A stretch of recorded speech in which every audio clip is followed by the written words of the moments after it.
সংবাদের আলো পেজ থেকে স্বাগতম জানাচ্ছি। আপনারা জানেন যে আজকে আওয়ামী লীগের ডাকা লকডাউন শেখ হাসিনার বিরুদ্ধে মানবতা বিরোধী মামলায় আজকে অপরাধ ট্রাইব্যুনালের যে রায় ঘোষিত বিষয়টিকে কেন্দ্র করে কিন্তু আওয়ামী লীগের ডাকা আজকে লকডাউনে মহাসড়ক কিন্তু অনেকটা ফাঁকা রয়েছে। আমরা চন্দ্রা এবং শফিপুর বিভিন্ন এলাকায় দেখেছি যে ঢাকা টাঙ্গাইল মহাসড়কে অনেকটাই ফাঁকা এবং দূরপাল্লার যানবাহন না বললেই চলে। সেক্ষেত্রে স্থানীয় যে লোকাল যানবাহনগুলো রয়েছে সেগুলোতে চলছে এবং জনসাধারণের উপস্থিতি ছিল কম। আর আরেকটু জানিয়ে রাখি, গতকাল রাত্রে কিন্তু এই লকডাউনকে কেন্দ্র করে দুটি স্থানে আগুন দিয়েছে দুর্বৃত্তরা।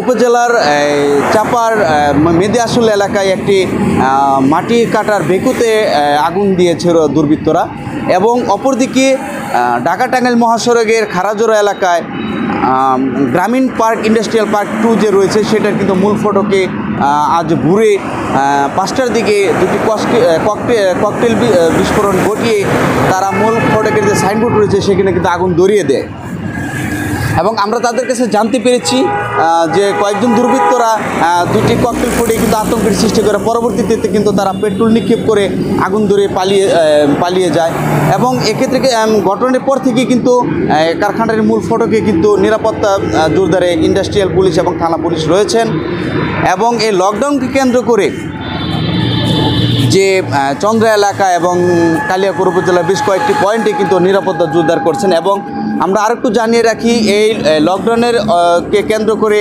নাশকতা এড়াতে এবং এর প্রতিবাদে কিন্তু বিএনপি এবং তার অঙ্গ সংগঠনের নেতাকর্মীরা কিন্তু বিভিন্ন স্থানে দফায় দফায় বিক্ষোভ মিছিল করেছে, মিটিং করেছে এবং এই মহাসড়কে দুর্ঘটনা এড়াতে কিন্তু পুলিশ প্রশাসন কিন্তু তৎপর রয়েছেন।